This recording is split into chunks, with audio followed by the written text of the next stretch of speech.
terus Paspornya kapan deh? Anak jadi berapa? Paspor saya Fin paspor kemana itu? paspor apa ya? سفر المنطقة. Itu itu motor yang ada sana. الله. خلصوا الجوازات بسرعة جيبه. سفر على كده. ada sekian سفارة بالتالي لازم جواز يبي له. Itu itu motor yang ada sana. naga ya sadis ala apa Madaamini waggaa 11 guutuu jechuudha. Micayyoo keenya darraraa turte to'annoo seeraa jalaa yeroo ammaa kanatti galtee jirti. Ashamaa harka fuunee hordoftoonni kennaa jaalalaa akkam jirtu nagaa keessanii. Ana obboleettiin keessan nagaa guutuun qaba isiniin jedha. Isinillee lafa jirtanitti nagaa guutuu qabaadha isiniin jechuutti nan barbaada. Akkasuma immoo tsoomiin ramadaanatti kan deemtanii amantaa musliimaa kan hordoftanii baga soomii keessan yookiis immoo jala bultii ramadaanatiin isin ga'ee tsoomiin keessa tsoomii gaarii isiniif haa ta'u. Akkasuma immoo hojii ramadaanatti kan deemtanii ijoollonni keenya rabbi isin haa jabeessu jabaadhaadha isiniin jedha. Nyaata keessan adaraa keessan hojii wajjin akka hin miinetti nyaata keessan nyaadha isiniin jedha. Namoonni immoo madaamonni keessa yookiis immoo maatiin isin bira hojjettan nyaata akka isiniif hin eeyyamne akka isin hin nyaanne isiniif hin eeyyamne yeroodhuma hojjettan irra qammasaatii hojjedhaadha. Isin isaa wajji tsoomutiin qabdan isiniin jedha. Sababni isaayyuu keessumaa jechuudha waa tsoomtaniif hin beektan yoo ta'e bu'aa hin qabu. Hojii wajjin immoo isinitti ulfaachuutii danda'a isiniin jedha. Kun immoo warra amantaa musliimaa in ilaallatu isiniin jedha. Amantaa kiristaanaa kan taatanii nyaadhaa isiniin jedha of hin miidhinaatoo isaan waa tsoomanii beeku waan ta'eef isin immoo hin beektan isiniin jedha. Kanatti aansuudhaanii warri amantaa ortodoksii illee yeroo darbe keessatti tsoomii qabaadhaan qabattanii turtanii baga geessanis isiniin jedha. Hundumti keessaniyyuu hordoftoota koo amantaa walii kabajuun dirqama keenya isiniin jedha. Wanti isiniif qabadhee dhufe immoo micayyoo dhalattuu Jimma Aggaaroo kan taate jechuudha. Maqaa ishii Faaxumaadha.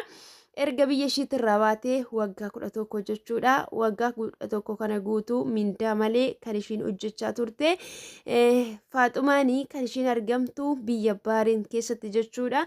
Biyya Baareen kana keessatti jechuudha yeroo tokko darbitee madaamini maatii ishii biyyaa in dubbisiifti jechuudha lakkoofsa ishiitiin. Sana booddee micayyoon kun yeroo namni yookiis immoo maatiin illee yeroo bilbilanii fi yookaan immoo yeroo dubbisanii gammadee hojjechaa tan jira jaaladheetanii omtuu natti hin banne natti tolee jira jetti garuu miindaa hin qabdu. Akkasuma immoo jechuudha in dararti madaamiin kun yeroo yerootti deebitee reebdi jechuudha.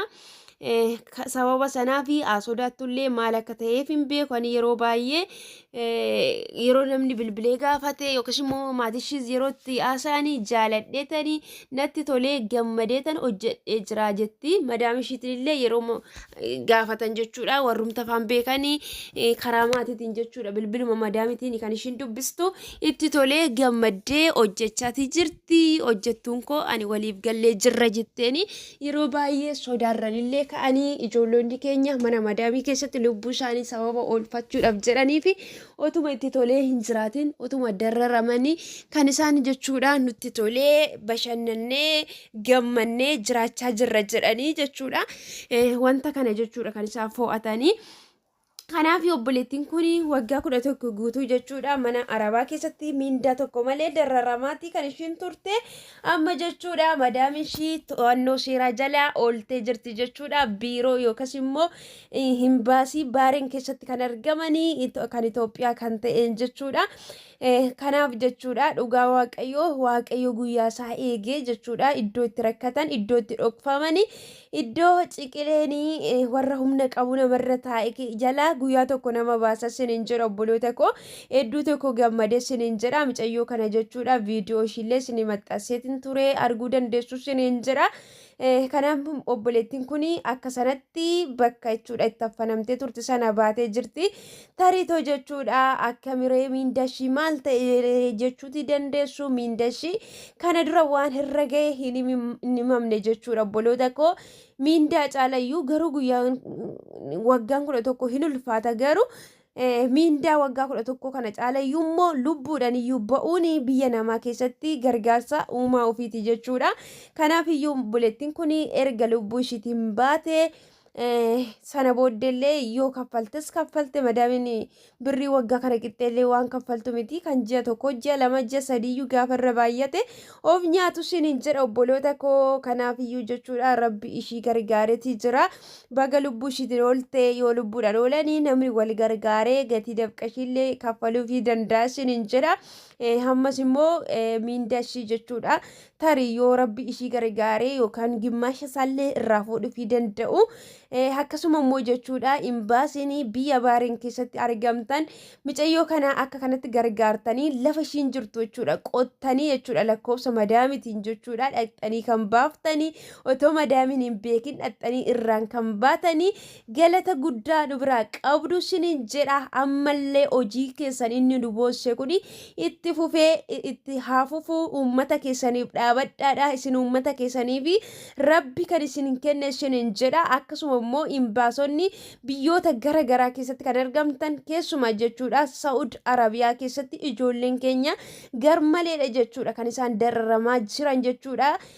Gatii dafqa isaanii dhabuudhaan nyaatanii reebbamuudhaan kallattii adda addaatiin jechuudha. Kanaaf jechuudha isinillee imbaasii baariin kanarraa barattanii ijoollee keenya jechuudha isaan gargaaruudhaaf iddoo sana kan dhaabattan waan ta'eef adaraa keessan imbaasiin biyya Saudi Arabiyaa keessatti argamtan ijoollee keenyaaf dhaabadhaadha. Ijoollee keenya gargaaradha isiniin jedha.